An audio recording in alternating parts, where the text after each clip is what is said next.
কত টাকা ভাড়া নিছে? 200। কোথায় নামবেন? কেন 200 টাকা ভাড়া নেওয়া হয়েছে?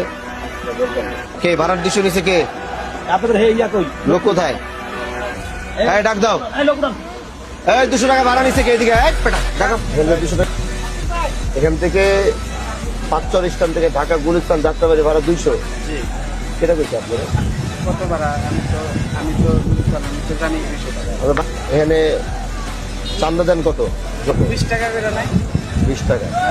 তাহলে ভাড়া দাঁড়ায় গিয়ে হলো 180 টাকা। 180, 20 টাকা এগো দেন। আপনি কি জানেন যে পাঁচচর থেকে এখান থেকে ভাড়া 150 টাকা ঢাকা? এই স্ট্যান্ড থেকে যাত্রাবাড়ি গুলিস্তান ভাড়াতে 150, এটা আপনি জানেন? আমি জানি। জানেন না? তাহলে আজকে যাই না, এটা মনে থাকবে। আচ্ছা আর ওই 20 টাকা যে দিতে হয়, 20 টাকা আর দেওয়া লাগবে না। আচ্ছা। ওই 20 টাকা দিবেন না। পাঁচচর 20 টাকা ভাঙ্গার থেকে শুরু হয়। শোনেন, ভাঙ্গার থেকে ভাঙ্গা ভুঙ্গা আমি বুঝি না, এটা আমার এরিয়া না, এটা আমার স্ট্যান্ড কিনা। এখানে কোনো ধরনের কোনো চাঁদা দিতে হবে না, কোথাও কোনো টাকা দিতে হবে না, কিন্তু আমার যাত্রী যেন হয়রানি না হয়। এখান থেকে কেউ উঠলে ঢাকা যাত্রাবাড়ি গুলিস্তান